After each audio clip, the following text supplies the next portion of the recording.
Lewis's room smelled very, very familiar. That part of him lived on.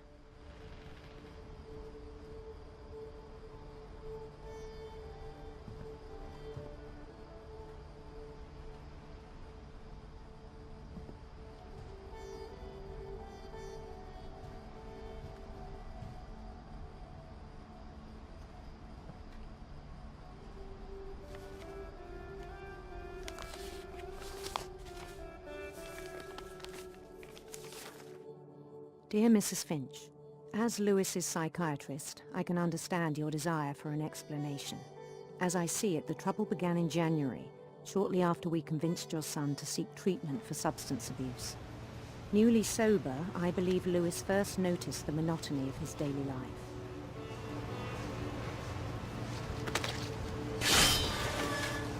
He kept working at the cannery, but he withdrew part of himself. In our sessions, I saw the same behavior. His mind began to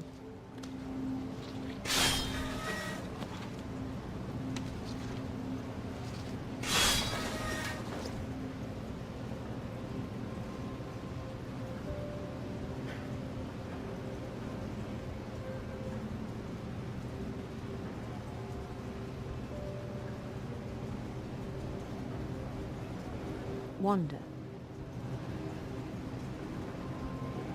I asked him to describe it. He said he started small,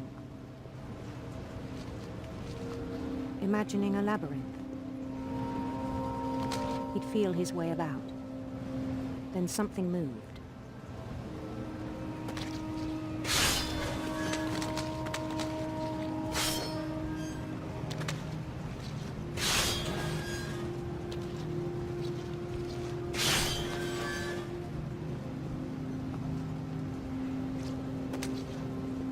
Bats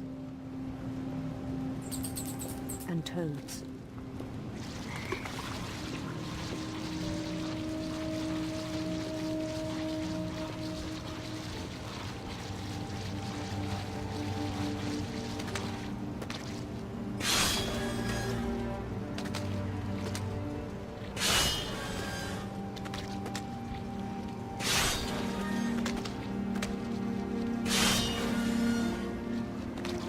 Things that have not names.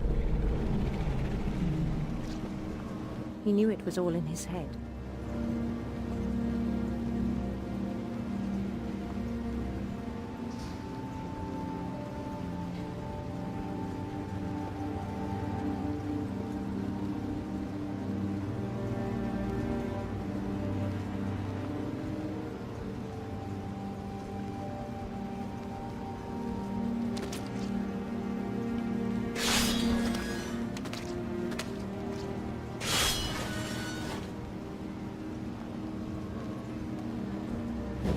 He took it very seriously. I had hoped he'd find himself.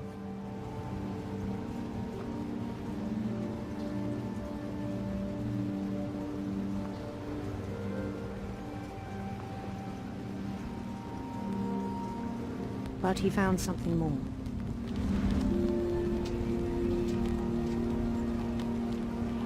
I worried about him then. Daydreaming at the cannery. I spoke with his boss. But he said Lewis had become a model employee. Methodical, tireless, focused. Like a whole new Lewis.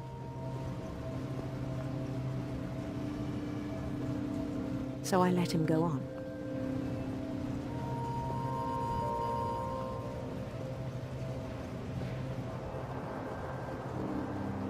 I even encouraged him. It seemed very promising at first. He told me he'd made a new friend.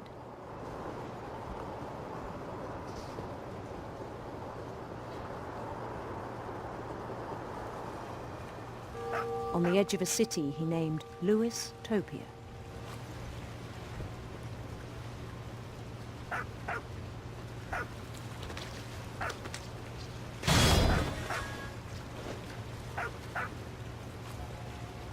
He built the city up slowly, brick by brick. Then he made musicians.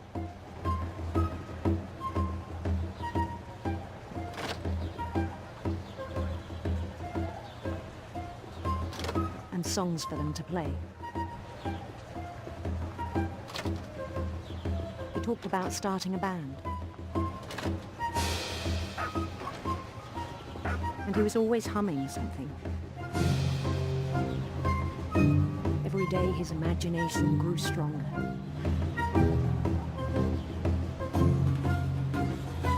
He no longer spoke at the cannery. But his chopping was as reliable as ever. Then one day it struck him that all the cheering crowds, even the stones under his feet, were all in his imagination. So he could do whatever he wished.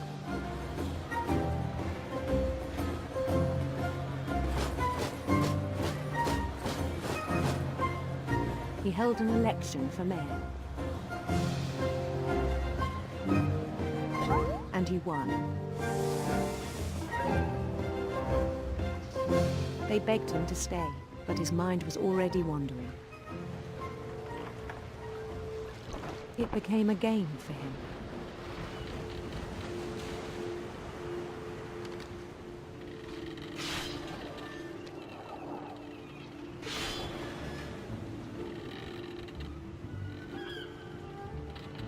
He'd conquer a city, then immediately push on. New Louisville.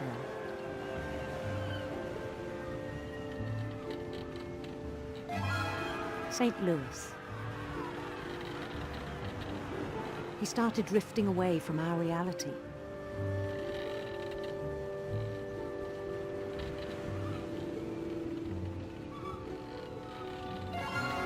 Minneapolis.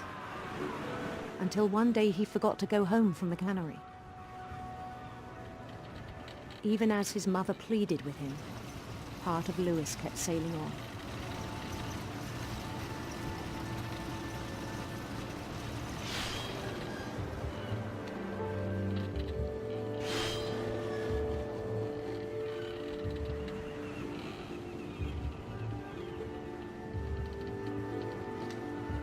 In Louisburg, he heard rumors of a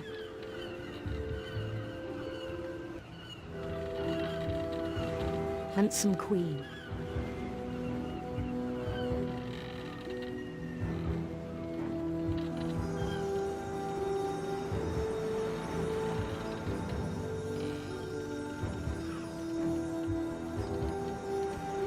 The queen was on her own quest for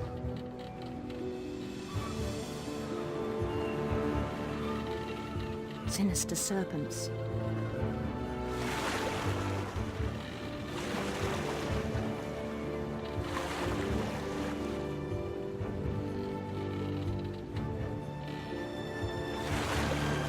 He followed the sound of her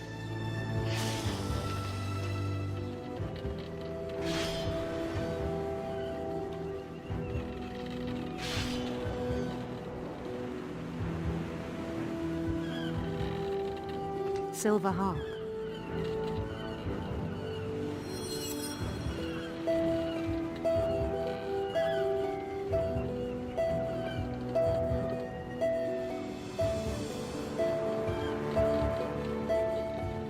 His chase led him to a golden palace east of the sun and west of the moon.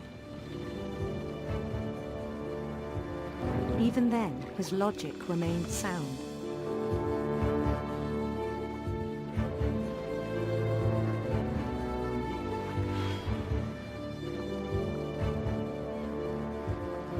He knew the world was all in his imagination.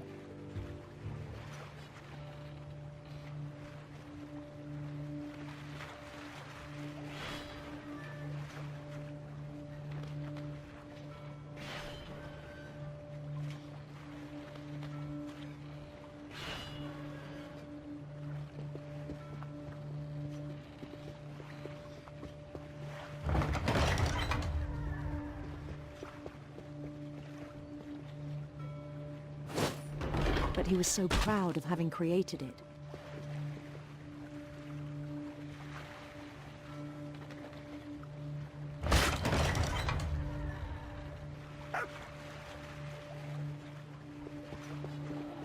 In his own eyes, he'd become something greater than a king.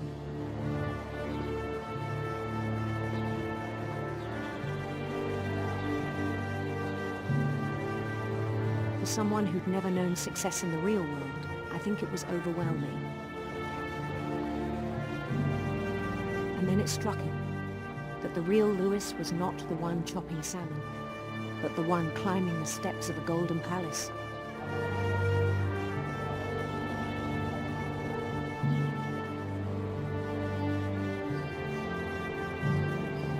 My imagination is as real as my body, he told me.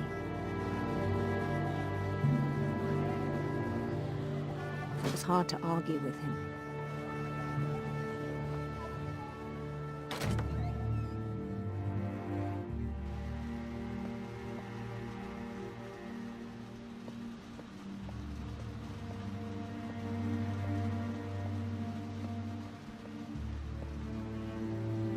Began to forget the world we know.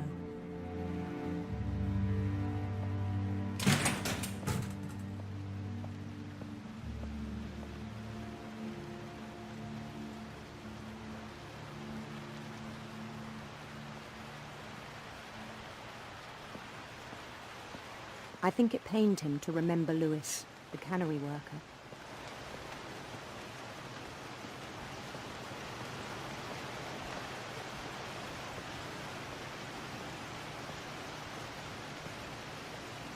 He began to despise the man with a royal contempt.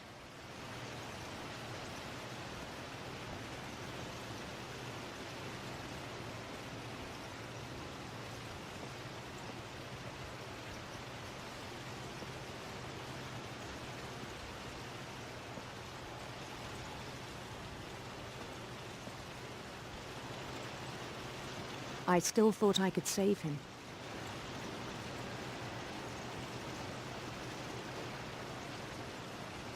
Even after he said he was being crowned king over all the lands of wonder.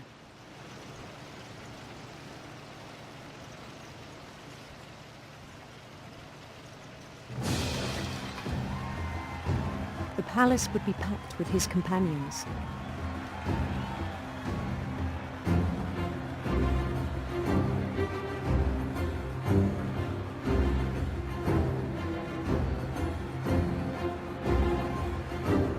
Including the wise Calico who'd insisted on advising him.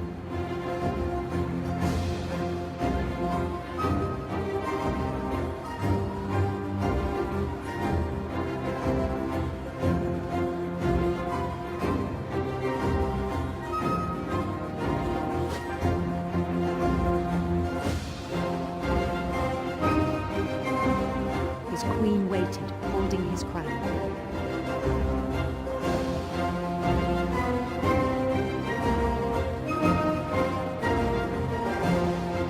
There was only one thing left to do.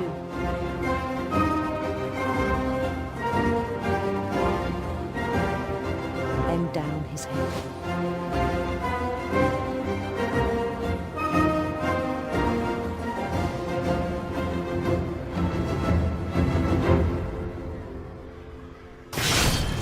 The rest I think you know. Mrs. Finch, your son was a kind man who will be missed by all of us who knew him.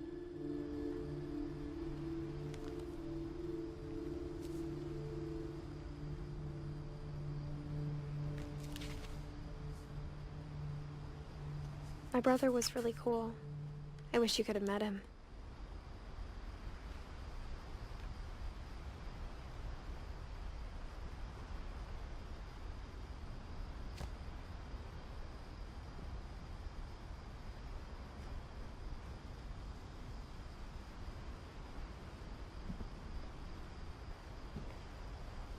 Lewis and I spent a lot of time playing games together, but he was surprisingly bad at them. He died a lot.